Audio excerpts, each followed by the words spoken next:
فاتحہ. بسم اللہ الرحمن الرحیم. الحمد للہ الرحمن الرحیم مالک یوم الدین. ایاک نعبد و ایاک نستعین. اهدنا الصراط المستقیم صراط الذین انعمت علیہم غیر المغضوب علیہم ولا الضالین.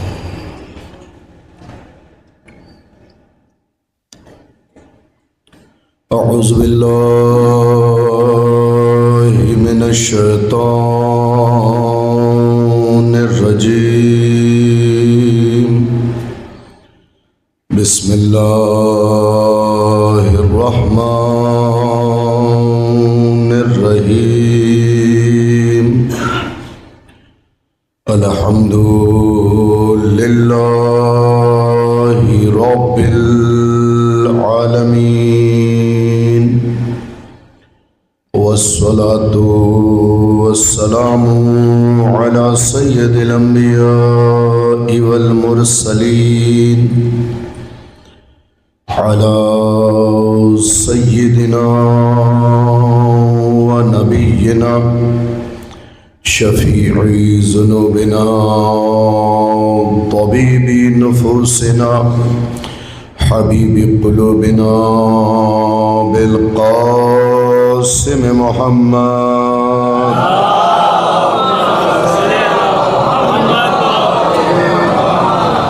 وآلہ الطیبین الطاہرین المعصومین المظلومین ولعنت اللہ علی اعدائہم اجمعین غاصبی حقوقہم منکری فضائلہم ومناقبہم وعطشہم وولایتہم واسرارہم.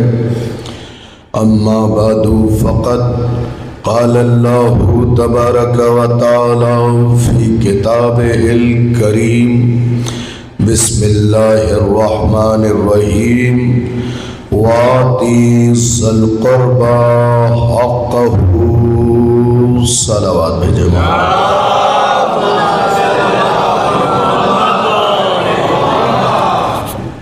سامعین مکرم، حاضرین مجلس، حق جناب سیدہ سلام اللہ علیہا کے عنوان پہ چند معروضات آپ کی خدمت میں پیش کرنا مقصود ہے. میں نے سورہ اسرا یعنی سورہ بنی اسرائیل کی 26ویں آیت کی تلاوت کا شرف حاصل کیا ہے. یہ سورہ موجودہ قرآن میں ترتیب کے اعتبار سے 17ویں نمبر پہ ہے. اس سے پہلے 16 سورے ہیں، اس کے بعد 97 سورے مزید تحریر کیے گئے ہیں. یہ سورہ مکے میں نازل ہوا ہے. اس میں 12 رکوع، 1560 کلمات، 6440 حروف ہیں. اس میں آئے ہوئے لفظ قربہ کا استعمال پورے قرآن میں 3 جگہوں پہ کیا گیا ہے. پہلی آیت تو میں نے سنا دی، وآتی ذی القربى حقہ. دوسری آیت ہے فآتی ذی القربى حقہ. اور تیسری آیت ہے قل لا اسألکم علیہ اجرا الا المودۃ فی القربى. اس سورے کے پڑھنے کی فضیلت مخبر صادق امام جعفر صادق علیہ السلام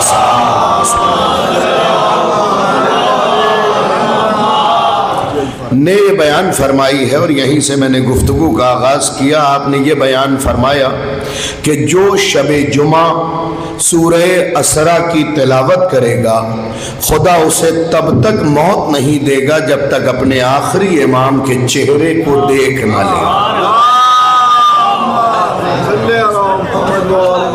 ذرا سا متوجہ رہیے گا اور میرے ساتھ بولتے رہیے گا تاکہ میں بھی مطمئن آپ سے گفتگو کرتا رہوں. جو بھی سورہ اسرا کی شب جمعہ تلاوت کرے گا خدا اسے تب تک موت نہیں دے گا جب تک وہ اپنے آخری امام کا چہرہ نہ دیکھ لے. یہ پہلی فضیلت تھی. دوسری فضیلت اس سے بھی ذرا آگے ہے. مولا فرماتے ہیں کہ صرف چہرہ نہیں دیکھے گا بلکہ اس کا نام امام کی ڈائری میں امام کے اصحاب کے طور پہ لکھ لیا جائے گا. امام کے اصحاب کے طور پہ لکھ دیا جائے گا. یہ تو فضیلت ہے. ایک کام کی بھی بات بتا دوں اور وہ بھی مولا کا ہی فرمان ہے. کسی بابا کے کٹیے پہ لکھی ہوئی نوٹس نہیں. مولا کا فرمان ہے اور مولا فرماتے ہیں کہ اگر کسی بچے کو بولنے میں پرابلم آتی ہو, زبان لکنت کھاتی ہو, گرہ کھا جاتی ہو, اٹک جاتا ہو, بار بار رک جاتا ہو, تو معصوم کا فرمان ہے اسی سورے کو کسی کورے برتن پہ لکھ کے اس کا پانی بچے کو پلا دو. بولنے بھی لگے گا مگر صحیح بولے گا. لفظوں پہ غور کیجیے گا. اس لیے کہ حضور والا مومنین حسن پور بولنا کمال نہیں, صحیح بولنا کمال ہے. اس لیے کہ بکواس تو سب کرتے ہیں, سلیقے کی باتیں کم کرتے ہیں. اگر آپ سورہ اسرا کسی بچے کو پلا دیں گے اس کا پانی تو وہ سلیقے کی باتیں کرنے لگے گا. اور سلیقے کی بات کرنے کا ہنر تو خلیفہ کے پاس نہیں ہوتا.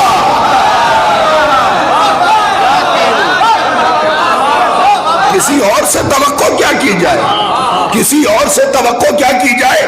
خود خلیفہ کے پاس بھی سلیقے کی بات کرنے کا ہنر نہیں ہے.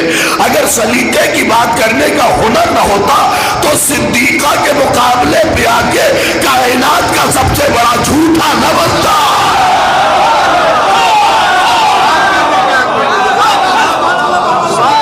مقابلے پہ آ کے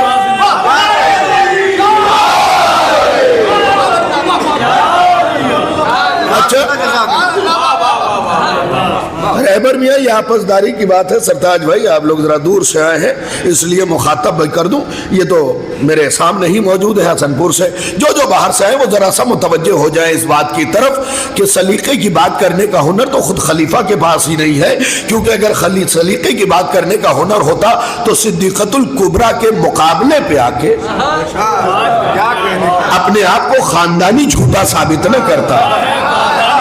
اسی بات پہ میرے ایک بھائی نے نعرہ لگایا تو میں نے غور جب کیا تو اس مجمع میں 5-6 لوگ وہ تھے جنہوں نے نعرے کا جواب نہیں دیا. مائک سے ہٹ کے ایک سوال کر رہا ہوں, حضور علی سے کھٹپٹ تو نہیں ہے؟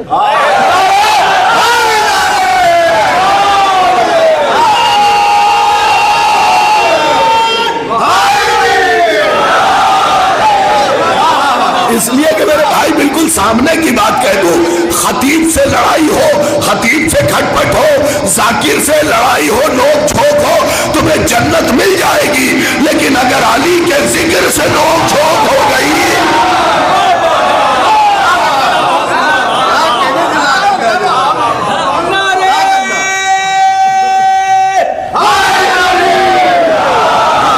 اس لیے جب بھی علی کا نام آئے اور علی کے نام کا نعرہ لگے سر اٹھا کے بولا کرو. کیونکہ نوجوانوں سر جھکا کے اس کا نام لیا جاتا ہے جس نے کسی میدان میں شرمندہ کیا ہو.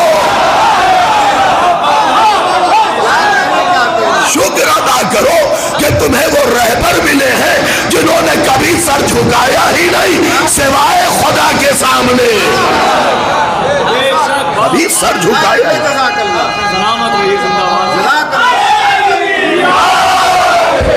خدا کی قسم ان کی تو اتنی, اب یہ لفظ دیہات کے لوگ ہی اس کا لطف لے سکتے, ہمارے رہبر کی تو اتنی توتی بولتی ہے کہ ان کا قاتل بھی ان کا سر اٹھا کے لے کے چلتا ہے, اپنا سر جھکا.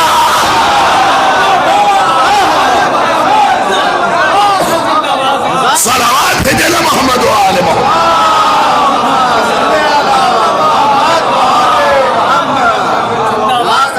قاتل بھی مجبور ہے ان کا سر اٹھا کے لے کے چلنے پہ.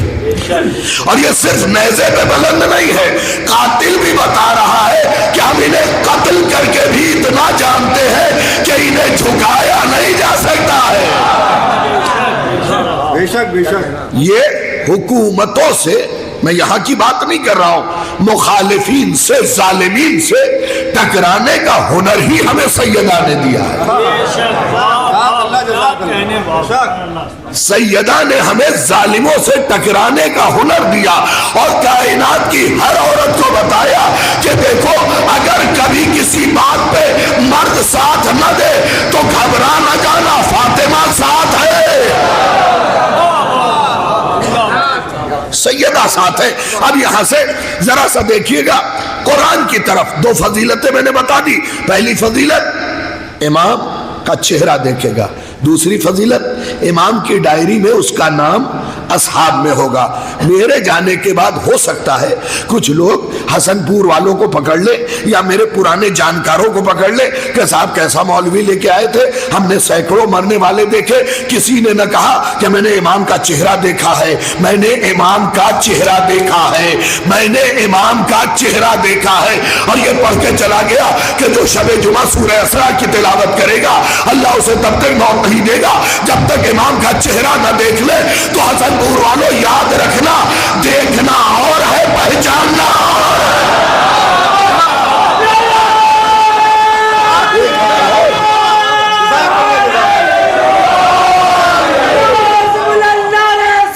اللہم صلی اللہ علیہ وسلم۔ تو یہ یاد رکھیے، دیکھنا اور ہے، پہچاننا اور ہے۔ اگر بھرپور مجلس جملے پہ ہو جائے تو میری آواز کو اپنی آواز کے کاندھے پہ بٹھا کے حسن پور کی ساری گلیوں میں گھما دیجئے گا۔ دیکھنا اور ہے، پہچاننا اور ہے۔ ارے حسن پور والوں، جس نے دیکھا تھا ہرملا بنا، جس نے پہچانا تھا ہر بن گیا۔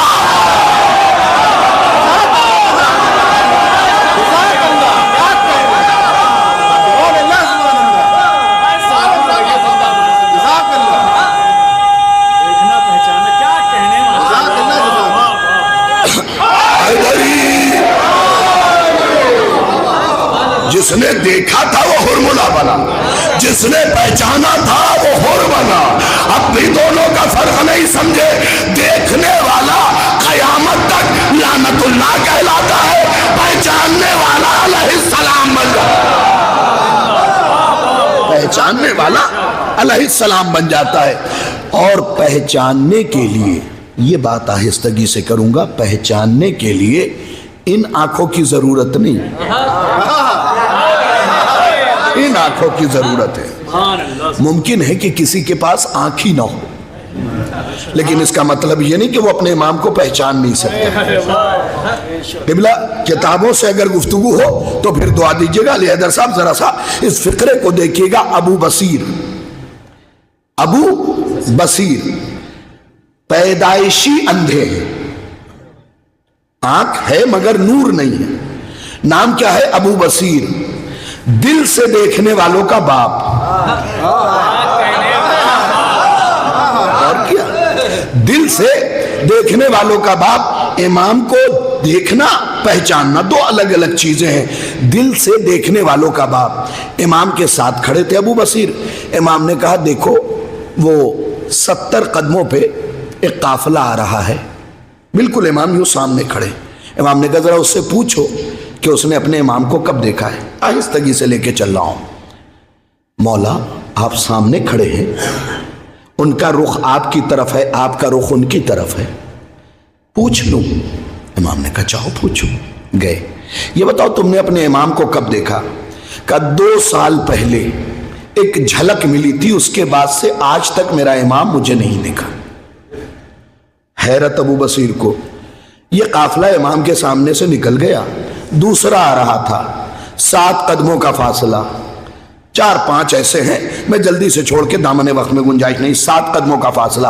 امام نے کہا اس سے بھی پوچھ لو۔ مولا وہ 70 پہ تھے، ٹھیک ہے نہیں بتا پائے، یہ تو 7 قدموں پہ ہے، یہ تو فوراً بتا دے گا۔ امام نے کہا پوچھو تو۔ گئے، چونکہ امام کا حکم تھا۔ یہ بتاؤ تم نے اپنے امام کو کب دیکھا؟ کہا پچھلے برس طواف کے دوران امام کی جھلک ملی تھی، چہرہ دیکھ کے صلوات بھیجا تھا، اس کے بعد سے آج تک امام کے رخ انور کی زیارت نہیں ہوئی۔ یہ فاصلہ ہے 7 قدموں کا۔ بہت غور کیجئے گا، امام کے منتظر افراد بیٹھے ہوئے ہیں تو یہ فقرہ ضرور سنیں اور اپنے گھروں تک لے کے جائیے گا۔ اتنے میں ایک شخص آ رہا تھا جس کا نام تھا ابو ہارون مکفوف، میم کاف فے واو فے، مکفوف۔ مکفوف کسے کہتے ہیں؟ ایسے اندھے کو جس کی ایک پلک دوسری پلک سے سلی ہوئی ہو۔ ابو بصیر بھی اندھے تھے لیکن آنکھیں تھی، نور نہیں تھا۔ ابو بصیر کی آنکھیں تھی، نور نہیں تھا۔ مکفوف کی پلکیں پلکوں سے سلی ہوئی ہیں۔ امام نے کہا ذرا اس سے پوچھ، وہی 70 قدم پہ کھڑے تھے، کہ تو نے اپنے امام کو دیکھا ہے؟ ابو بصیر کہنے لگے مولا آنکھ والے تو بتا نہ پائے، جس کی پلکیں پلکوں سے سلی ہوئی ہے وہ کیا بتائے گا؟ امام نے کہا جا کے پوچھ تو۔ ابو بصیر دوڑے ہوئے گئے کہ ابو ہارون مکفوف یہ بتاؤ تم نے اپنے امام کو کب دیکھا ہے؟ غصے سے بھر گئے ابو ہارون مکفوف، تیوریوں پہ بل پڑے اور کہتے ابو بصیر اندھا سمجھ کے مذاق کر رہا ہے، وہ کھڑا ہے میرا امام۔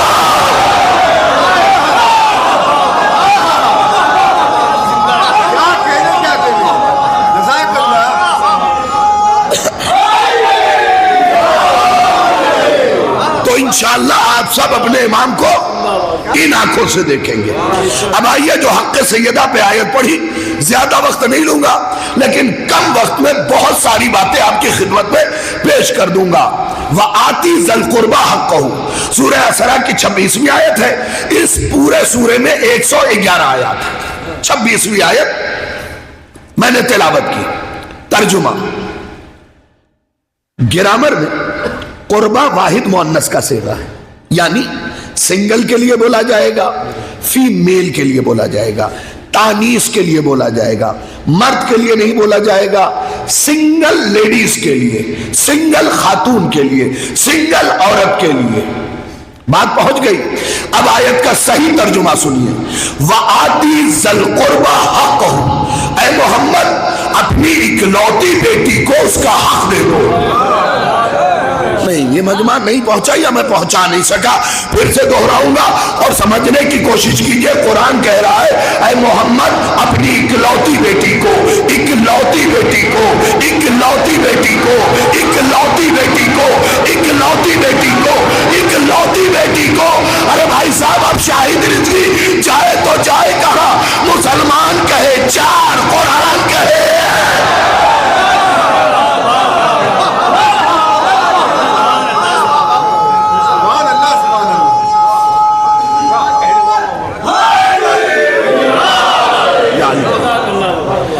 ابھی آپ گھٹنوں تک آئیں گے، فقرہ تو سن لیجئے۔ اب شاہد رضوی چاہے تو جائے کہاں؟ مسلمان کہے محمد کی 4 بیٹیاں، قرآن کہے محمد کی 1 بیٹی۔ اب پورا حسن پور فیصلہ کر کے بتائے کہ میں کچے مسلمان کی مانوں یا پکے قرآن کی مانوں؟ مانوں تو کس کی مانوں؟ سلامت رہے، سلامت رکھے۔ آپ بتائیے میں کچے مسلمان کی مانوں یا پکے قرآن کی مانوں؟ اس لیے کہ قرآن کی مخالفت کی تو ایمان سے گیا، اور مسلمان کی مخالفت کی تو خدا کی قسم قرآن کی موافقت ہوگی، اور موافقت قرآن ایمان کو محفوظ۔ لفظ ایک تماچا تو پڑ گیا، دوسرا تماچا کیا ہے صاحب وہ بھی سن لیجئے۔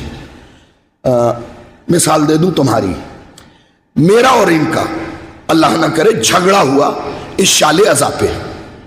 کس پہ؟ شال عزا پہ۔ انہوں نے دعویٰ کیا یہ شال عزا میری، میں نے کہا میری ہے چونکہ اس پہ قابض میں، ٹھیک ہے میرا قبضہ ہے میرے پاس۔ بہرحال بات بنی نہیں، حسن پور والوں نے بھی سمجھایا، امہٹ والوں نے بھی سمجھایا، تو آپ خانی والوں نے بھی، علی گڑھ والوں نے بھی، بھائی والوں نے، سب نے سمجھا لیا، لیکن جھگڑا اپنی جگہ رہا۔ پھر یہ ہوا کہ چلے کورٹ چلتے ہیں، گئے کورٹ جانے کے بعد جج روزانہ دونوں طرف کے وکیل کی بات سنتا رہا۔ کئی مہینے بعد جج صاحب آئے اور آنے کے بعد کہتے ہیں یہ ٹوپی ان کی ہے۔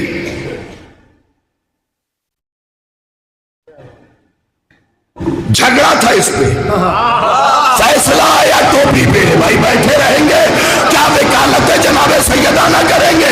بھائی جھگڑا تھا شال ادا پہ، فیصلہ آیا ٹوپی پہ، یہی تو خلافت میں ہوا، جھگڑا تھا حق کا، فیصلہ آیا میراث پہ۔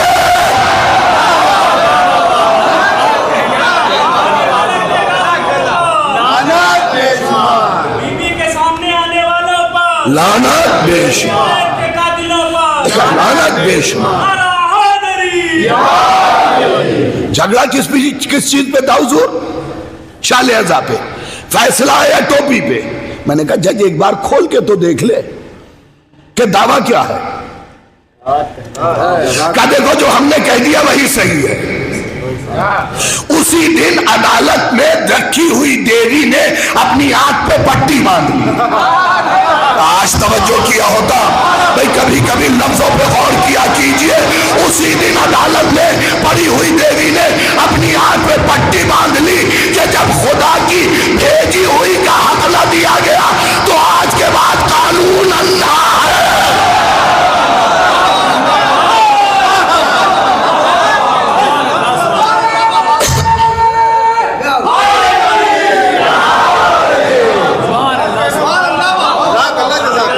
صاحب غور کرتے چلے جائیں، میں بہت جلدی آپ کی خدمت میں معروضات پیش کرتا ہوں اسی دن سے۔ اچھا انصاف سے بتائیے، ایک اور سوال کرو، آپ سوچیں گے یہ بھی وکیل ہو گئے، لیکن خطیب کو ایک اچھا وکیل ہونا چاہیے، کیونکہ ہم ہر روز کیس لڑتے ہیں، ہمارے پاس کیس کی کمی نہیں ہے، کسی نہ کسی مجرم کو ہر لمحے سزا دلانی ہے، اس لیے کہ مجرم سیدہ زیادہ ہے، وکیل کم ہے۔ لفظوں پہ غور کیجئے۔ اچھا اب سوال نوجوانوں سے نہیں ہے، بزرگوں سے۔ راجہ صاحب مجھے یہ بتائیں، میراث کب بٹتی ہے؟ میراث کب بٹتی ہے؟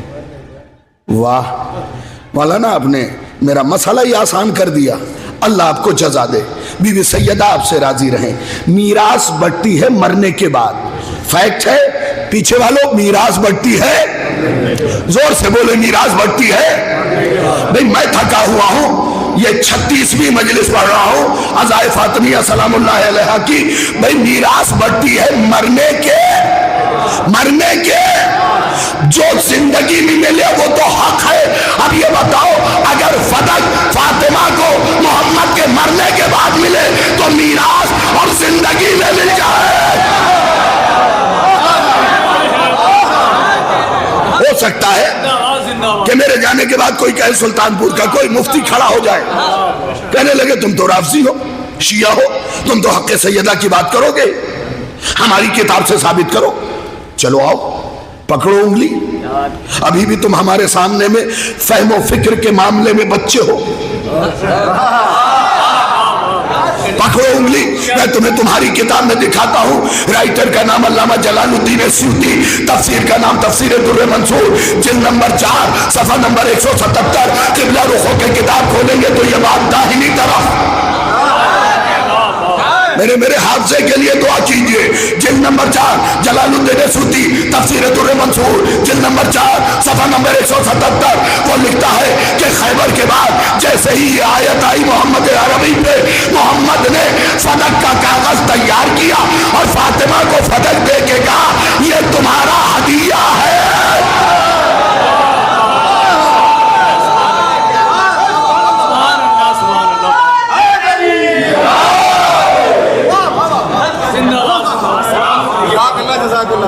تو معاملہ فدق کا تو ہے ہی نہیں۔ اب میرے بھیا نوجوانوں خصوصی ساتھ دینا اس مسئلے پہ، ذرا ٹیپیکل سا معاملہ ہے اور بہت ٹیپیکل ہے۔ یہ بتائیے حضور کہ مجھ میں اور ان میں جھگڑا تھا، یہ جج بن سکتے ہیں؟ جو پہنچ گئے میں انہیں سلام کر رہا ہوں، میں جج بن سکتا ہوں؟ نہیں بن سکتا۔ کمال یہ ہے کہ جس پہ مقدمہ تھا وہی جج بن گیا۔ ارے اسی کو تو کہتے ہیں اندھی نگری چوپٹ راجا۔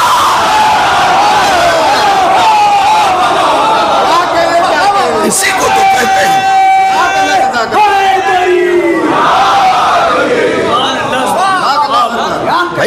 جس پہ مقدمہ وہی جج بن گیا، اور کیا کہا جائے گا اسے؟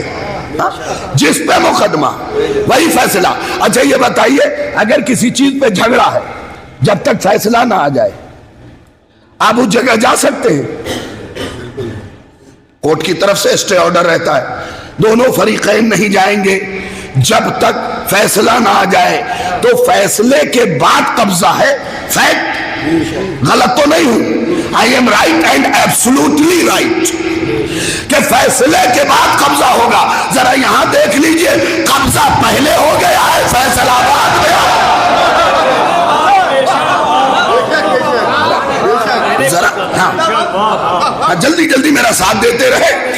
فیصلہ بعد میں آیا, قبضہ پہلے ہو گیا.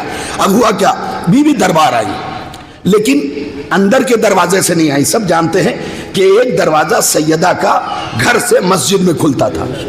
بی بی چلی آتی, لیکن بی بی وہاں سے نہیں آئی, کیونکہ بی بی دیکھ رہی تھی کہ ایک ملعون سیاہ سا امین القادری اٹھے گا اور کہے گا سیدہ دربار گئی ہی نہیں تھی. اب سمجھ میں آیا بی بی اندر کے دروازے سے کیوں نہیں گئی اور باہر کے دروازے سے کیوں گئی. باہر کے دروازے سے آئی اور سب سے پہلا جو حملہ بی بی نے کیا, دیکھتے ہی تخت پہ بیٹھے ہوئے تختے کو,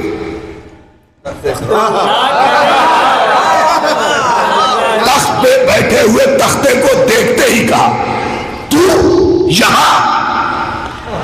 اب بتائیں لہجے کی خطابت ہو تو دعاؤں سے نواز دیجیے گا. تو یہاں یہ تو کلیہ ہے کہ جب نقلی کے سامنے اصلی آ جائے نا, بھائی جو اس طرح بیٹھے ہیں توجہ ہے, جب نقلی کے سامنے اصلی آ جائے نا تو نقلی پھوک کھوٹنے لگتا ہے. جیسے ہی بی بی نے کہا تو یہاں, اس نے کہا وہ لہجے کی قیمت کون دے گا سرکار بھائی, کون دے گا لہجے کی قیمت. بی بی نے کہا تو یہاں, وہ یہاں کیسے بیٹھا ہے. کہ وہ نبی اپنی زندگی میں مجھے وارث خلیفہ بنا گئے تھے. نبی اپنی زندگی میں مجھے اپنا خلیفہ بنا گئے تھے. بی بی تو صرف سن کے مسکرائی, لیکن شاہد رضوی روحانی طور پہ پہنچا. میں نے کہا کیا کہا؟ اس نے کہا نبی اپنی زندگی میں خلیفہ بنا گئے تھے. میں نے پلٹ کے کہا جاہل, اگر نبی زندگی میں بنا گئے تھے تو 3 دن سقیفہ میں اپنے ابا کا ولیمہ کر رہا تھا.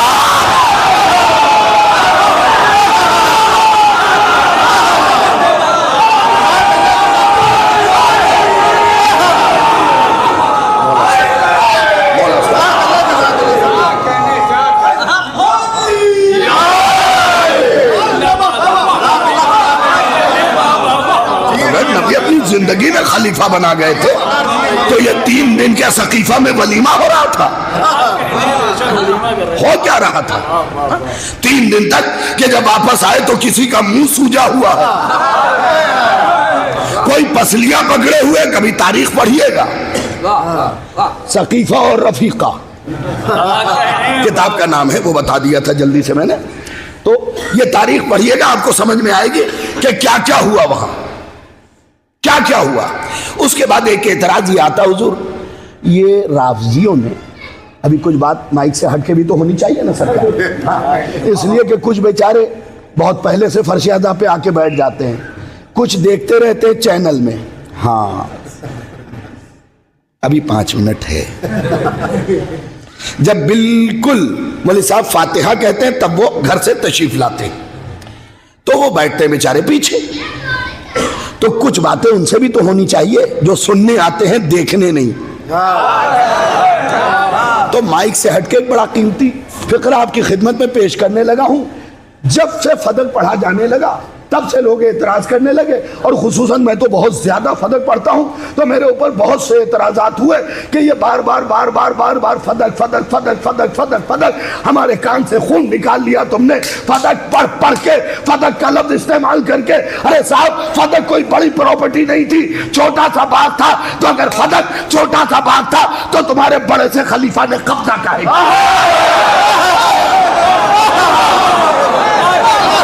چھوٹا سا باغ تھا تمہارے بڑے سے خلیفہ نے قبضہ کاہے کے لیے کر لیا؟ اور یہ یاد رکھو فدق اتنا سا بھی تھا تو ہم چھوڑیں گے نہیں، کیونکہ وارث ہم ہیں۔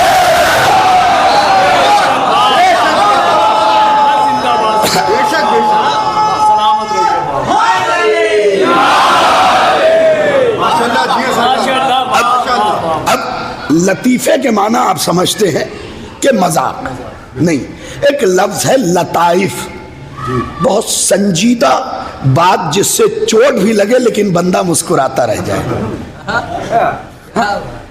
لطف سے یہ لفظ ہے۔ تو ابو الاعلیٰ مودودی کئی ملک کا دورہ کر کے آئے، بیگ میں بھر بھر کے پیسہ لائے، جوش ملیحہ آبادی سے ٹھنی رہتی تھی، بلایا جوش ادھر آؤ۔ اب جوش تو جوش، نام ہی جوش، کسی ٹھنڈے کو بلایا ہوتا تو پھر بھی سمجھ میں آتی تھی، جوش کو بلایا، جوش آئے، بیگ کی طرف اشارہ کیا، دیکھ رہے ہو سب پیسے سے بھرا ہوا ہے۔ تو کہا پھر میں کیا کروں؟ کہا ایک کام کرو، اپنی قوم کے کچھ سمجھدار لوگوں کو لاؤ اور بیٹھ کے فدق کا حساب کر لو، میں پیسہ دے کے اپنی جان اور اپنے خلیفہ کی جان چھڑاتا ہوں۔ اب جوش تو جوش ٹھہرے، کھڑے ہوئے، ہاتھ جھاڑا، کہنے لگے تم بھی ایک کام کرو، جمل والی کا مہر بتا دو، ہم بھی اپنی کردار۔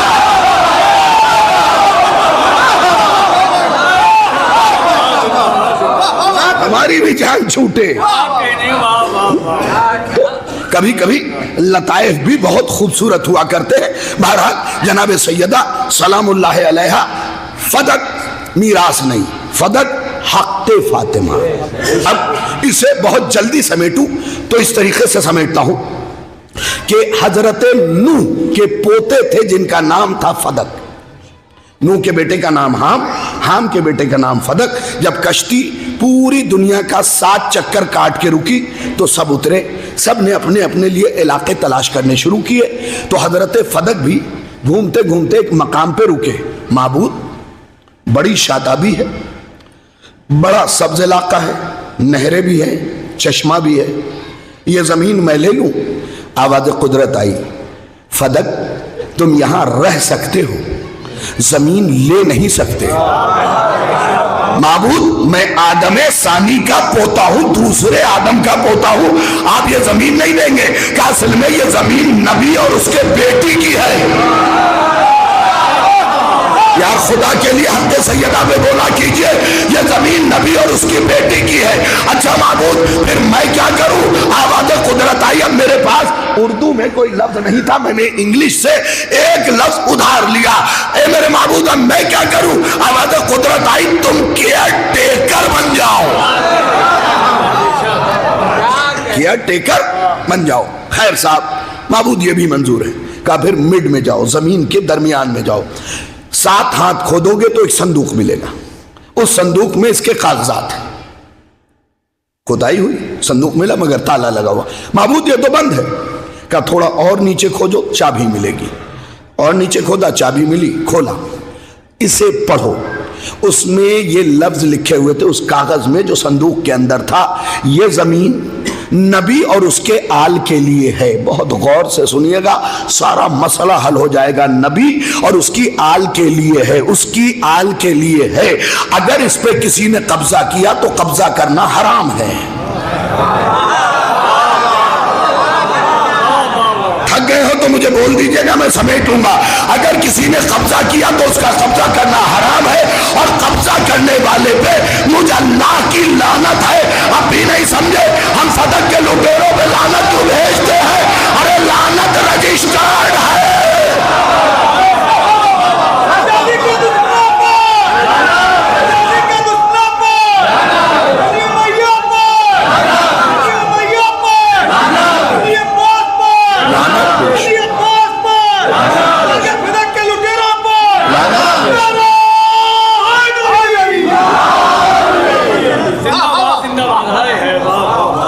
لعنت رجسٹرڈ ہے۔ اب اس کو کیا کیا جائے کہ لوگوں سے نبی کی سنت پہ عمل نہیں ہوتا، ہم خدا کی سنت پہ عمل کر رہے ہیں۔ لوگوں سے نبی کی سنت پہ عمل نہیں ہوتا. فقرہ بہت قیمتی ہے. بہرحال اس میں دوسری شرط یہ تھی کہ اس زمین پہ جو بھی رکے اس کے رکنے کی اجرت یہ ہے کہ فدق نامی شہر میں جو باغ ہے اس میں 1 درخت یا 10 درخت لگا کے جائے. نوح کے پوتے کے زمانے سے اس میں درخت لگتا رہا. خود آپ کے نبی نے بھی اس میں درخت لگایا ہے. اب ذرا آپ سوچئے کہ اس زمانے سے جس میں درخت لگتا ہو کتنے درخت ہوں گے. یہ چھوٹا سا تھا, یہ چھوٹا سا تھا. اور یہ بھی بتا دوں کہ فدق باغ نہیں ہے. لغت میں اٹھا کے دیکھیے گا, یہی حوالہ کتاب رکھی ہوئی ہے میرے پاس, میرے بیگ کے اندر. اس میں لکھا ہے کہ فدق ایک شہر تھا, اور شہر اسے کہتے ہیں جس میں ضرورت کی ہر چیز ہو. تو فدق میں شہر میں ایک باغ تھا, شہر میں ایک باغ تھا. جس نے پہلے فدق کو باغ کہا اصل میں وہ خیالی باغی تھا.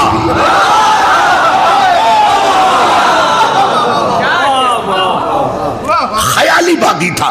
تو اس فدق نامی شہر میں ایک باغ تھا. اب یہ بات بچوں کے لیے عرض کر دوں کہ تم یہ سمجھتے ہو کہ بی بی کے صرف ایک شہر پہ قبضہ ہوا. ایک شہر پہ قبضہ نہیں ہوا, جوڑتے جانا. بی بی کے 7 اور شہروں پہ قبضہ ہوا جس کا نام تھا عواف, دلال, برقع, صافیہ, حسنہ, میثب, بیر ام ابراہیم. 7 ہو گئے نا, حساب میں مضبوط ہوں میں.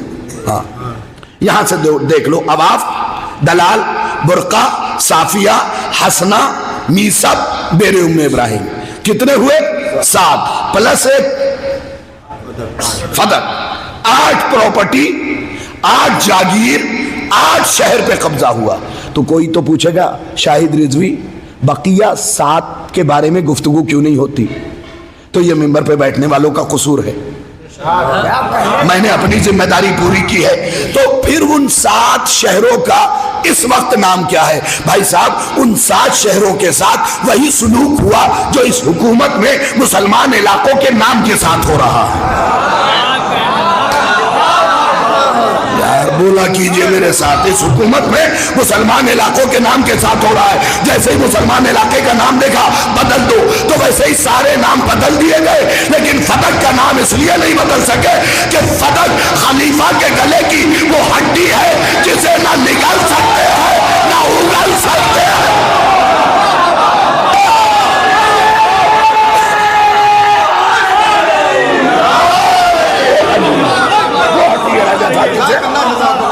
جسے نہ یہ نگل سکتے ہیں نہ اگل سکتے ہیں. اب آئیے پھر کتاب کا حوالہ دیتا ہوں. کتاب کا نام ہے جاگیر فدق, صفحہ نمبر 8, سطر نمبر 1 2 3. قبلہ رخ ہو کے کتاب کھولیں گے تو یہ بات داہنی طرف لکھی ہوئی ہے. ماشاءاللہ. اچھا نوجوان بڑے خاموشی سے سن رہے ہیں. کبھی اسکول میں پروجیکٹ لے کے گئے ہو؟ اگر ٹیچر ری ایکٹ نہ کرے خون جلتا ہے نا. بڑی محنت کرو کسی پروجیکٹ میں اور ٹیچر ری ایکٹ نہ کرے, خون تو جلے گا. تو میرے بچوں یہ میرا پروجیکٹ ہے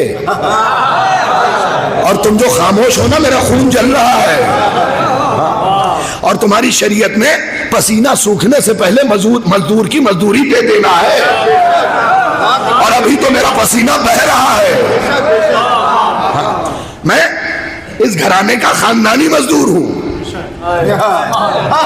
یہ ہمیشہ یاد رکھیے گا. تو یہ فدق کسی چھوٹی چیز کا نام نہیں. اب جو حوالہ دیا کتاب میں لکھا ہو, عمر ابن عبدالعزیز کے زمانے میں جب فدق شہر کے غلے کی آمدنی جوڑی گئی تو 40,000 دینار پہلی بار. دوسری بار جب جوڑی گئی 70,000. تعجب کی بات نہیں ہے. اس کی وجہ یہ ہے کہ کمپنی جب لگائی جاتی ہے نا تو ٹرن اوور الگ ہوتا ہے. 10 سال بعد ٹرن اوور الگ ہوتا ہے, 100 سال بعد, اور پھر 1400 سال بعد. اب بزرگان کے لیے فقرہ, دعا کے لیے کہہ رہا ہوں. 1 دینار 10 گرام سونے کا. 10 گرام سونے کی قیمت اس وقت 76,896 روپے ہے. یہ میں نے آج ریٹ نہیں نکالا, کل نکالا تھا. ہو سکتا ہے 500 800 آگے پیچھے ہو. ٹھیک ہے، اور جب جب سونا بھاگے گا فدق کا ریٹ بھاگے گا.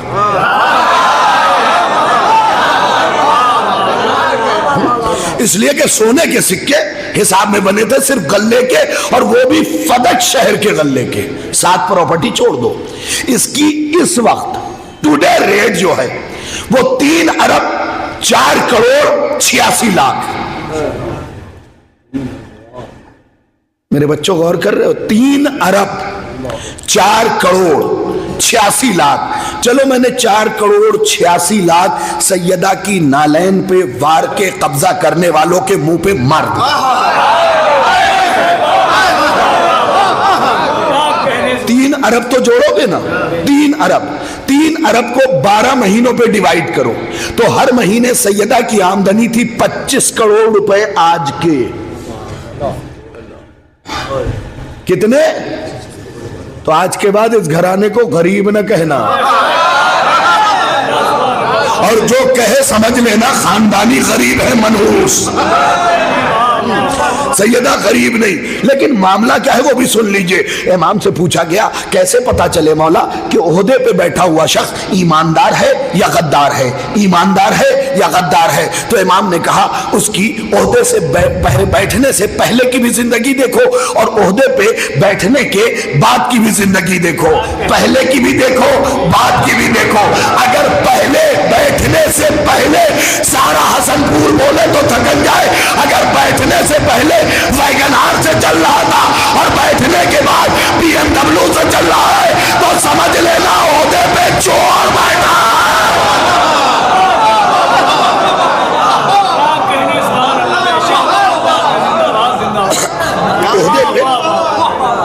عہدے پہ چور بیٹھا ہوا ہے. پہلے کی زندگی بھی دیکھو اور جب عہدہ سنبھالے اس کے بعد کی بھی، تمہیں سمجھ میں آ جائے گا کون ہے. اگر تاریخ میں نے یوں نچوڑ کے رکھا ہو تو پھر میرے حق میں دعا کیجئے گا کہ کیا قیمتی فقرہ میں نے پوری تاریخ کو نچوڑا. خدا کی قسم اس منصب پہ بیٹھا ہوا کوئی ملا ہی نہیں سوائے سیدہ جو فدق سے پہلے بھی چکی چلا رہی تھی، فدق کے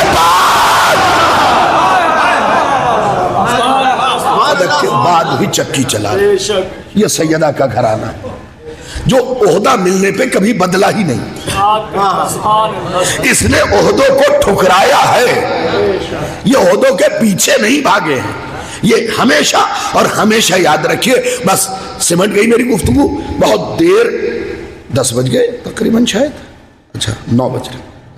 ہاں تو بہرحال تقریباً 1 گھنٹہ ہونے کو آ گیا اور ابھی مجھے مسائل بھی پڑھنے ہیں. تو فقرہ بہت قیمتی ہے، سن لیجئے گا اور اسے دل میں بسا لیجئے گا. یہ فدق کب ملا؟ سن 7 ہجری، فتح خیبر کے بعد. بالکل آسانی سے سنا دوں تو یوں سن لیجئے. علی دلدل محشر خرام پہ بیٹھے، ذوالفقار مردم شکار کو کروٹ دی، خیبر فتح ہو گیا. اب اس سے آسانی سے کیسے سنا؟ علی دلدل محشر خرام پہ بیٹھے، ذوالفقار مردم شکار کو کروٹ دی، خیبر میں علی کو فتح یابی مل گئی. ارے اب بھی نہیں قریب ہوئے تو پھر ایک فقرہ سناؤ. ارے یہ وہی خیبر جنگ ہے جس میں مسلمانوں کی چھوٹکی امی نے کہا تھا کہ علی کے تلوار کے صدقے میں پہلی بار پیٹ بھر کے کھجور کھانا.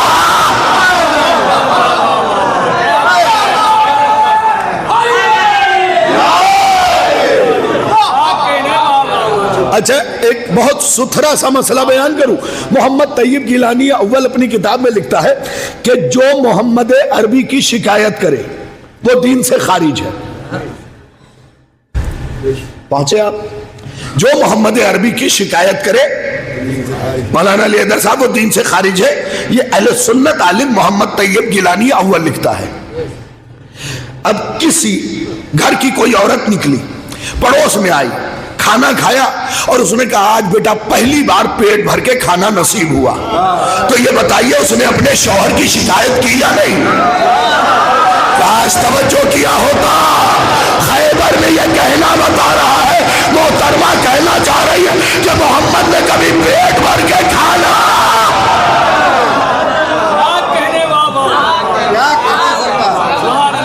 بس سمٹ گئی بات. ایک رات سے پردہ ہٹاؤ، خیبر فتح ہو گئی. پھر اس وقت جو کیئر ٹیکر تھا اس کا نام تھا یوشع بن نون. وہ دیکھ بھال کرتے تھے، تو ان کے لواحقین نے مسلمانوں کو چھیڑنا شروع کیا۔ نبی کو پتہ چلا، نبی نے علی کو بھیجا، جاؤ ذرا سمجھا دو۔ علی تنہا آ گئے، اور اتنے حیرت کی بات نہیں حسن پور والوں، اس لیے کہ علی کو لشکر کی ضرورت نہیں، لشکر کو علی کی ضرورت ہے، لشکر کو علی کی ضرورت ہے۔ علی آ گئے، آنے کے بعد آواز دی، سب سر جھکائے ہوئے نکلے، جیسے سردار کے سامنے ذلیل نوکر کھڑے ہوں۔ کہ سنو، اگر تم یہ سوچ رہے ہو کہ خیبر مسلمانوں نے فتح کیا ہے تو میرے طرف دیکھو، ابو طالب کے بیٹے نے فتح کیا ہے۔ اگر تم یہ سوچ رہے ہو کہ تمہارے خیبر کے قلعے کو مسلمانوں نے خراب کیا ہے تو ابو طالب کے بیٹے نے خراب کیا ہے۔ اگر تم یہ سوچ رہے ہو خیبر کا دروازہ مسلمانوں نے اکھاڑا ہے تو میری طرف دیکھو، ابو طالب کے بیٹے نے اکھاڑا ہے۔ اگر تم یہ سوچ رہے ہو مرہب کو مسلمانوں نے مارا ہے تو میری طرف دیکھو، ابو طالب کے بیٹے نے مارا ہے۔ اور یہ بھی سن لو، انتر کو تو ایسا مارا کہ انتر بھی نہ چھوڑا۔ اس کے بعد بھی اگر تمہارے دل میں یہ غبار ہے کہ ہم بدلا لیں تو چلے آؤ میرے سامنے، لیکن یہ سوچ کے آنا ذوالفقار بھی وہی ہے، حیدر کرار۔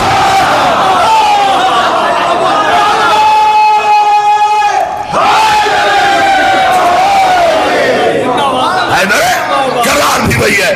آخری فقرہ ہے، جب یہ بات ہو گئی تو انہوں نے کہا ٹھیک ہے ہم یہاں سے چلے جاتے ہیں۔ ابو طالب کے بیٹے نے کہا کہ میں کسی کو بے گھر کرنے نہیں آیا ہوں، رہو مگر سلیقے سے۔ اور یہی میں آپ سے بھی کہتا ہوں، جہاں رہیے سلیقے سے رہیے، طریقے سے رہیے کہ دنیا دیکھ کے کہے علی والے کا گھر ہے۔ فقرہ بہت قیمتی ہے، سن لیجئے گا۔ پھر علی نے نبی تک پیغام بھیجا، نبی اکرم تشریف لائے۔ یہ بھی اہل سنت کتاب سے محمد طیب گیلانی لکھ رہا ہے حق جناب سیدہ پہ کہ آئے، آنے کے بعد علی نے کہا یا نبی اللہ میں نے سمجھا دیا ہے، معاملہ بالکل صاف ہو چکا ہے، آج کے بعد یہ کبھی پریشان نہیں کریں گے مسلمانوں کو۔ اتنے میں یوشع بن نون صندوق اٹھائے آ گیا، کہنے لگا سرکار یہ ہمیں مٹی کے نیچے سے ملا تھا، ہم نے ہمارے بڑوں نے بتایا حکم خداوندی کی بنیاد پہ اسے کھودا، مگر ایک کوتاہی ہو گئی ہے، میرے پر دادا سے بھی پہلے اس کی چابی کھو گئی تھی۔ میری آنکھوں میں آنکھیں ڈالیے تو لطف آئے گا، چابی کھو گئی تھی۔ نبی مسکرائے، قبا ہٹایا، جیب میں ہاتھ ڈالا، چابی نکالی۔ اے خدا کے لیے یوشع بن نون کی آنکھیں بڑی ہو گئی، پلٹ کے کہتے سرکار یہ چابی آپ کے پاس کہاں سے آئی؟ نبی نے کہا جس کی ملکیت ہے۔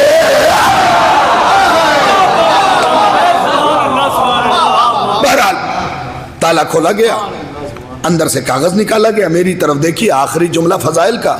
نبی نے اپنے ساتھی سے کہا قلم اور دعوات لاؤ۔ یہ جاگیر فدق کے صفحہ نمبر 17 پہ فقرہ لکھا ہوا ہے، قلم اور دعوات لاؤ۔ لے کے آئے۔ اب میں لیفٹی ہوں، ٹھیک ہے، میں جو ہوں لیفٹی ہوں، لیکن معصوم کے ہاں لیفٹ اور رائٹ نہیں ہوتا، معصوم کے دونوں ہاتھ رائٹ ہوتے ہیں،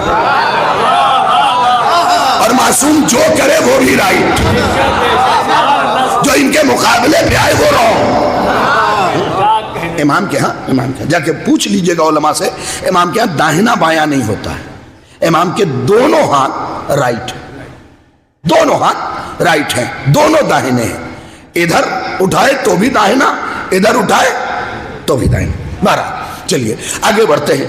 رسول نے قلم اور دعوات لیا، تحریر لکھی، میں محمد ابن عبداللہ ابن عبد المطلب ابن ہاشم ابن عبد مناف یہ جاگیر اپنی بیٹی فاطمہ بنت محمد کو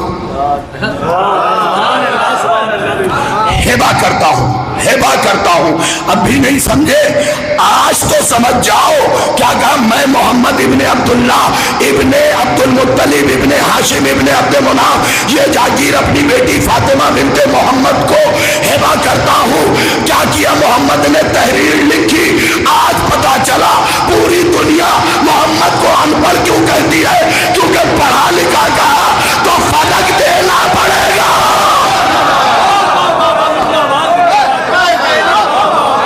لکھا کہا تو فلک دینا پڑے گا۔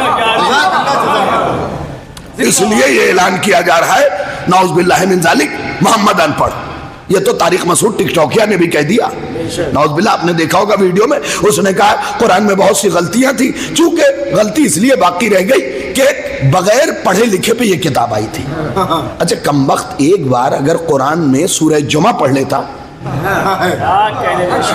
بات ہی آسان ہو جاتی۔ بھئی سورہ جمعہ یاد تو ہے نا، هو الذی بعث فی الامیین رسولا منہم یتلو علیہم آیاتہ ویزکیہم ویعلمہم الکتاب والحکمہ وان کانوا من قبل لفی ضلال مبین۔ اللہ کہہ رہا ہے ہم نے محمد کو جاہل نہیں بھیجا، جاہلوں نے محمد بھیجا ہے۔ محمد کو جاہل نہیں بھیجا ہے، اس لیے کہ آگے آیت کیا کہہ رہی ہے، یزکیہم ویعلمہم الکتاب والحکمہ۔ جس محمد کو بھیجا ہے پہلے تو وہ تمہیں اندر سے پاک کرے گا، پھر کتاب پڑھائے گا، پھر کتاب پڑھائے گا۔ لیکن چلیے ایک فقرہ اور زبان کی نوک تک آ گیا، یہ سنا دیتا ہوں۔ ایک حضور گاؤں میں سے ایک لڑکا پڑھنے کے لیے گیا شہر، ایم اے ایم بی اے یہ سب کر کے ریٹرن آیا تو کیا دیکھتا ہے کہ اس سے کوئی کچھ پوچھ ہی نہیں رہا۔ گاؤں میں ایک چچا ہیں جو پلنگ پہ بیٹھے ہیں، ہر آدمی انہی سے آ کے مشورہ لے رہا ہے، چچا یہ زمین کی حد کیا ہے، یہ کیا ہے، یہ مسئلہ ہے ایسا، وہ اپنا حقہ گڑگڑاتے ہوئے سب کا جواب دے رہے ہیں۔ اب چونکہ پڑھ لکھ کے آیا تھا، ڈگری والا تھا، اندر سے جلنے لگا۔ ہاں علم کا بخار بڑا خطرناک ہے صاحب، یہ یاد رکھیے گا۔ جلنے لگا کہ یار ہم اتنا پڑھ کے آئے، اتنی ڈگری لے کے آئے، اتنا پیسہ خرچ کیا، کوئی ہم سے کچھ نہیں پوچھ رہا، یعنی بھاؤ ہی نہیں دے رہا۔ تو اپنے جیسے جلنے والوں کی ٹیم اکٹھی کی۔ میں بچوں تمہیں بتاؤں کہ کبھی کبھی 100 سال کے ایجوکیشن پہ ایک لمحے کا تجربہ بھاری ہوتا ہے۔ اپنے بزرگوں کو کمتر نہ سمجھو، یہ یاد رکھو، ریاستیں گئی ہیں، عقل نہیں گیا ہے۔ تو بہت قیمتی فقرہ ہے۔ بہرحال اس نے اپنے جیسوں کی فوج اکٹھا کی، چچا کے پاس آیا اور آنے کے بعد کہا آج تو انہیں زیر کر کے رہوں گا۔ کہنے لگا چچا، اب وہ حقہ پی رہے تھے، منہ میں لگا ہوا تھا پائپ کا حصہ۔ چچا ایک سوال تھا، کہیں پوچھو، اگر پتہ ہوا تو بتا دیں گے۔ کہ مگر وہ پتہ کیسے ہوگا، سوال سائنس کا ہے اور آپ ٹھہرے۔ چچا نے ایک اور لمبی سانس کھینچی، کھینچنے کے بعد کا بیٹا سائنس ہمارے زمانے میں بھی تھی مگر ہم اچھلتے نہیں تھے، ہم اچھلتے نہیں تھے۔ کہا چچا چلیے ساری بات چھوڑیے، آپ کو پتا ہے اس وقت سائنس نے اتنی ترقی کر لی کہ یہ جو ہمارے آس پاس میں مکھیاں اڑتی ہیں ان کے بارے میں بھی پتہ لگا لیا۔ چچا نے کہا کیا پتہ لگایا ہے؟ کہا سائنس نے یہ ثابت کر دیا کہ یہ جو مکھی اڑ رہی ہے جو ہمارے درمیان میں ہے، دن میں آپ دیکھتے رہتے ہیں، بھگاتے رہتے ہیں، وہ کہتا ہے سائنس نے یہ ترقی کر لیا ہے کہ سائنس نے بتایا اس کے پورے بدن پہ آنکھیں ہی آنکھیں ہوتی ہیں، اور یہ سچی بات ہے۔ چچا نے پھر حقہ گڑگڑایا اور گڑگڑانے کے بعد کہا اپنی سائنس سے کہو اس مکھی کو 200 آنکھ اور دے دے، لیکن اتنی آنکھوں کا کیا فائدہ جب اسے بیٹھنا گندگی پر ہی ہے۔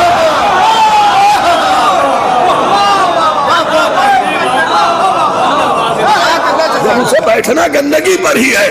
اب سنیے کیسا دندان شکن جواب دے رہا ہوں۔ پوری دنیا چلا رہی ہے شیعوں میں حافظ نہیں ہوتے، رافضیوں میں حافظ نہیں ہوتے، حافظ نہیں ہوتے، حافظ نہیں ہوتے، حافظ نہیں ہوتے۔ ارے بھائی صاحب 2 لاکھ حافظ میری طرف سے اور بڑھا لو، لیکن اتنے حافظوں کا کیا فائدہ جب قرآن میں حق سیدہ نظر نہ آئے۔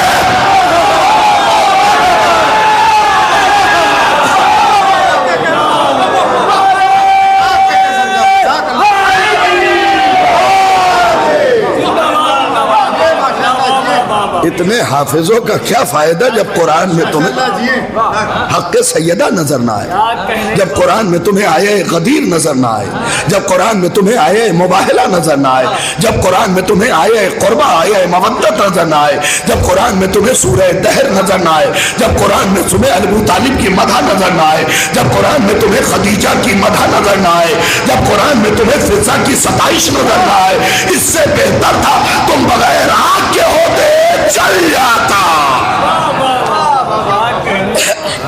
بس مولا آپ سب کی حاضری قبول فرمائے، اور یہ یاد رکھیے وصیت بھی ہے نصیحت بھی، عزائے فاطمیہ اپنے شایان شان نہ کیجئے، سیدہ کے شایان شان کیجئے۔ ہماری شان ہماری حیثیت کچھ نہیں ہے، کوشش کیجئے بہتر سے بہتر طریقے سے منعقد کرنے کی، جیب میں جو وسعت ہے اس سے آگے بڑھ کے، اس لیے کہ یہ گھرانہ کسی کا قرض نہیں رکھتا ہے۔ اور سیدہ میں بیان نہیں کر سکتا کہ بی بی کی کیا کیا عظمت ہے۔ آج جس زمین پہ آپ بیٹھے ہوئے ہیں وہ بھی سیدہ کی ہے، دنیا میں جہاں بھی زمین ہے وہ سیدہ کی ہے، سیدہ کی ہے، اس لیے کہ یہ ساری زمین اللہ نے مہر میں جناب سیدہ کو دے دیا۔ کچھ لوگ کہتے ہیں عزائے فاطمیہ کی ہمیں خبر نہیں ہوئی، ہم اس لیے نہیں آئے کہ ہمیں بلایا نہیں گیا۔ تم اتنے بڑے کب سے ہو گئے کہ حسین کی اماں کی مجلس میں تمہیں بلایا جائے؟ یہ بات بزرگوں کے لیے بھی پڑھو، نوجوانوں کے لیے بھی۔ ہمیں بھائی ذرا سی پیر میں چوٹ لگ جاتی ہے ہم مجلس میں نہیں آتے، اور پوچھنے والے سے کہتے بھائی زخمی ہو گیا تھا، چوٹ لگی ہوئی تھی، سیدہ کی تو پسلیاں ٹوٹی ہیں وہ پھر بھی آتی ہیں۔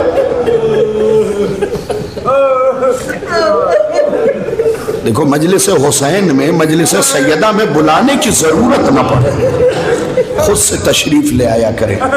عزائے فاطمیہ اگر کوئی کمیٹی کر رہی ہے، مجھے نہیں معلوم یہاں کے بارے میں، تو خود آئیے اور ہاتھ جوڑ کے کہیے حسین کی اماں کے حصے کا کوئی کام ہو تو دے دو۔ اگر اس میں کمیٹی منع کرے دوبارہ ہاتھ جوڑیے۔ کچھ نہیں سمجھ میں آ رہا ہے، لوگ چائے پی کے ڈسپوزل پھینک دیتے ہیں، اسے اٹھا کے ایک جگہ جمع کر دیجئے۔ آیت اللہ وحید خراسانی کہتے ہیں یہ سب چیزیں حسین دیکھتے ہیں، یہ ساری چیزیں عزائے فاطمیہ میں کیا ہوا ہر کام امام حسین دیکھتے ہیں۔ اس لیے کہ حسن پور والو، شاہد رضوی کا مشہور فقرہ ہے کہ یہ جو محرم میں عاشورہ ہے نا، یہ فاطمہ کا عاشورہ ہے، اور یہ 3 جمادی الثانیہ کا جو عاشورہ ہے نا، یہ حسین کا عاشورہ ہے۔ پورے سال جناب سیدہ پرسہ لیتی ہے، ان دنوں میں امام حسین پرسہ لیتے ہیں۔ کون حسین؟ جس کے لیے آخری امام کہتے میرا سلام ہو جد مظلوم پہ، جس کی داہنی طرف کی پسلیاں بائیں طرف کی پسلیاں دائیں۔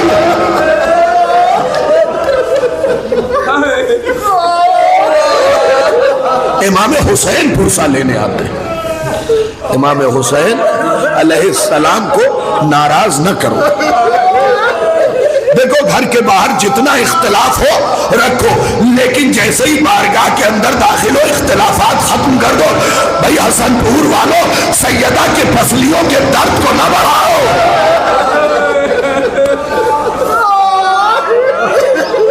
اللہ ان آوازوں کو سلامت رکھے۔ میں صرف 2 فقرے مصائب کے پڑھتا ہوں اور سمیٹ لیتا ہوں۔ یہ میں نے امہٹ حسینیہ نو تعمیر میں بھی یہ مصائب نہیں پڑھا، زیادہ طویل عریض نہیں، لیکن پوری زندگی مصائب یاد رہ جائیں گے۔ جانتے ہو ہڈی کبھی بھی سیدھی نہیں ٹوٹتی ہے۔ جہاں جا رہا ہوں اس مصائب کی گزارش ضرور کی جا رہی ہے مجھ سے۔ یہ دیکھ رہے یہ جو مڑ رہی ہے نا، ہڈی کبھی بھی سیدھی نہیں ٹوٹتی۔ ڈاکٹر سے پوچھ لینا، ہڈی جب بھی ٹوٹتی ہے نوکدار ٹوٹتی ہے۔ ابھی آپ کی چیخ نکلے گی، سر و سینہ پیٹ کے روئیں گے، ہڈی جب بھی ٹوٹتی ہے نا نوکدار ٹوٹتی ہے، اور پسلی کی ہڈی تو کر ہوتی ہے، مڑی ہوئی ہوتی ہے، یہ جب ٹوٹتی ہے نا تو بہت زیادہ نوک ہوتا ہے۔ اب سوچو فاطمہ کی پسلیاں ٹوٹی ہوئی ہے اور ہڈی ٹوٹ کے باہر نہیں نکلی ہے، سیدہ کے کلیجے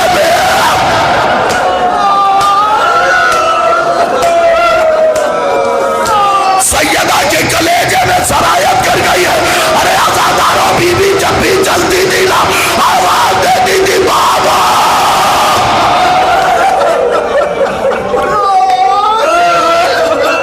ہڈیاں سیدہ کے کلیجے میں چبھ رہی۔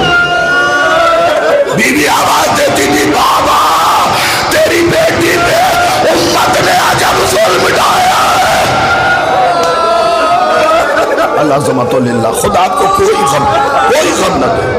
عجب ظلم تھا یار. سوچئے کبھی تنہائی میں بیٹھ کے سوچئے ٹوٹی کب ہے ہڈی. اگر 95 دن کی روایت مانے تو کب ٹوٹی ہے؟ رسول کی شہادت کے بعد. اور تب تک وہ ہڈی سینے میں چبھتی رہی ہے. سیدہ اسی حالت میں حسنین کے لیے روٹیاں بھی بنا رہی ہے. اللہ اکبر. صبر جناب سیدہ کا کوئی جواب تھوڑی ہے. بس سیدہ کی شہادت کے بعد کے مصائب کا ایک جملہ سن لیجئے. جس رات دفنایا گیا نا بی بی کو، کیونکہ شہادت مجھ سے پہلے جنہوں نے پڑھا ہوگا. آج حافظ کفایت حسین صاحب کا ایک فقرہ سن لیجئے. عجیب انداز کے مصائب ہے. میں نے پہلی بار پڑھا تو میری چیخ نکل گئی. جس شب میں دفنایا گیا اس کا دن گزرا. جب رات آئی تو آدھی سے زیادہ رات بزرگان گزر گئی تھی. علی مصلی پہ کھڑے ہونے جا رہے تھے. فضہ کی چیخ نکلی، یا علی خبر لیجئے میرے آقا میرے مولا. علی نے کہا بہن فضہ کیا ہوا؟ کہا نماز تھوڑی دیر کے لیے روک دیجئے اپنی نماز شب، ذرا ادھر آئیے. فضہ کیا ہوا؟ فضہ نے چراغ میں لو دیا. چراغ جب روشن ہوا نا، فضہ نے رو کے کہا اے میرے مولا، ارے حسن یہاں ہے، زینب یہاں ہے، کلثوم یہاں ہے، مگر حسین نظر نہیں آ رہا.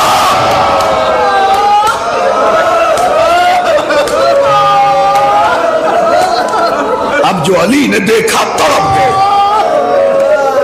حسن یہاں ہے، زینب یہاں ہے، کلثوم یہاں ہے، حسین کہیں نظر نہیں آ رہا. سنیے گا، ماں بیٹے کی محبت کیا تھی. سنیے گا. علی نے ذوالفقار اٹھائی، مدینے کی گلیوں میں نکلے. جب چند قدم چلے تھے تو کیا دیکھا؟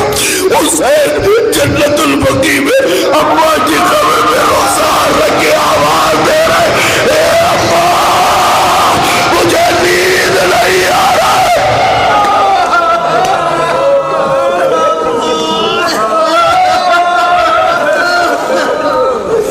بس سارے مصائب، بڑا طویل واقعہ ہے، سارے مصائب کا حصہ چھوڑتے ہوئے حسین ماں کی قبر پہ رخسارہ رکھ کے کہہ رہے ابا مجھے نیند نہیں آ رہا. علی نے دیکھ لیا تھا، مگر کیا ہوا؟ علی جب قریب گئے نا بہت تیز چلتے ہوئے، تو جیسے ہی قریب پہنچے چیخ نکلی علی کی. میں تمہیں بتاؤں کہ نکلی. جب حسین جو کہہ رہے تھے گود میں اولاد پالی ہوگی نا تو کلیجہ کوٹ کے روگے. حسین جو کہہ رہے تھے علی نے بتایا کہ جب میں قریب گیا میں نے سنا فاطمہ قبر میں رونے کی آواز.